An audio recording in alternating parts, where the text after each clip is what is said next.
Donc pour faire suite à la bonne idée de Fabrice, j'ajoute ma contribution. Donc pensez aujourd'hui pour construire demain, le 12 avril 2020. Pourquoi? Parce que si nous ne pensons pas, les 1% des plus riches de la planète le penseront pour eux et contre nous tous. Aujourd'hui, on voit grandir les lois liberticides, l'atteinte aux acquis sociaux, l'atteinte à notre façon de vivre. Et si on veut pas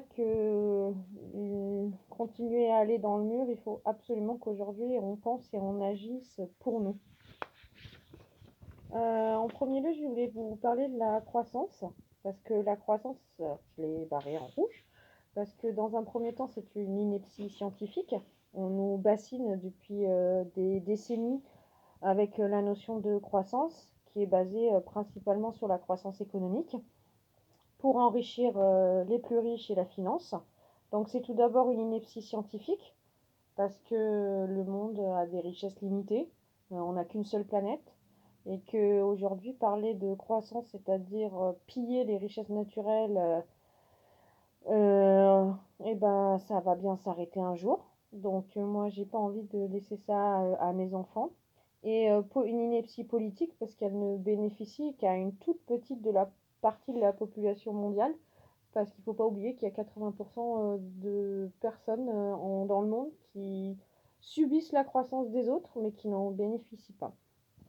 Donc, pour couper avec la notion de croissance, il faut tout d'abord repenser nos besoins fondamentaux.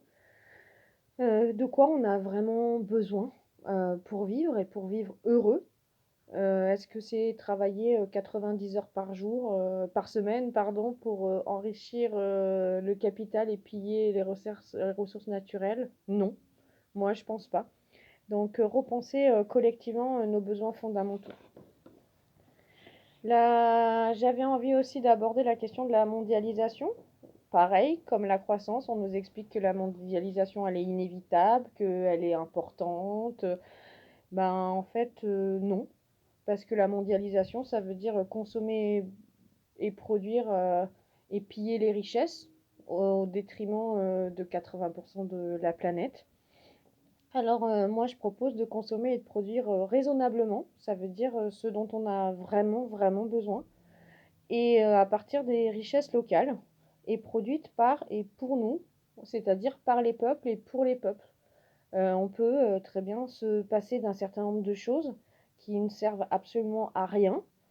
Et si on ramène localement la production, qu'on consomme à partir des territoires, de ce qui existe réellement, et ben on luttera contre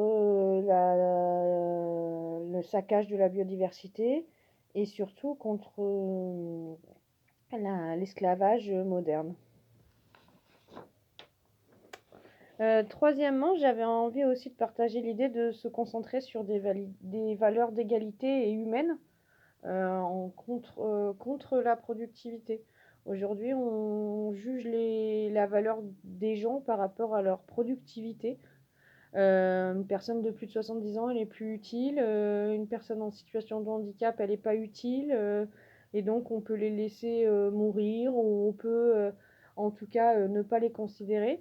Et je pense que ces pertes de valeur font en sorte qu'on ne sait plus où on en est et que aujourd'hui, prendre en compte les réfugiés climatiques, prendre en compte les réfugiés économiques, arrêter de massacrer des peuples au nom de la production, c'est essentiel pour construire le monde de demain. Et dernier point, j'avais aussi envie qu'on repense vraiment notre rapport Nord-Sud parce que pour moi, c'est lié avec tout ce que je viens de dire.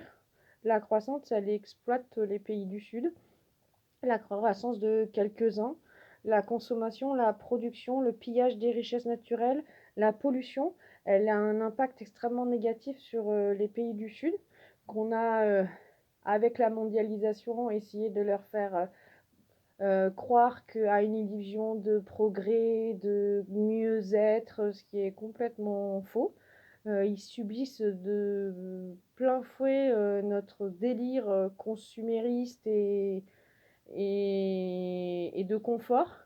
Et notre confort, il est au détriment, enfin notre pseudo-confort matériel, il se fait au détriment de tous les pays du Sud. Aujourd'hui, je pense qu'on a à apprendre des pays du Sud, qu'on a à se construire avec énormément d'humilité, parce que l'Occident a quand même produit le pire de la planète, et qu'aujourd'hui, on ferait mieux de se concentrer sur ce qui se passe au Sud, et en préservant et en permettant qu'au Sud, ils vivent à travers leurs valeurs, à travers leur façon de vivre, à travers leur culture, à travers là où est-ce qu'ils en sont, et ben ça permettrait d'arrêter de hiérarchiser les êtres humains.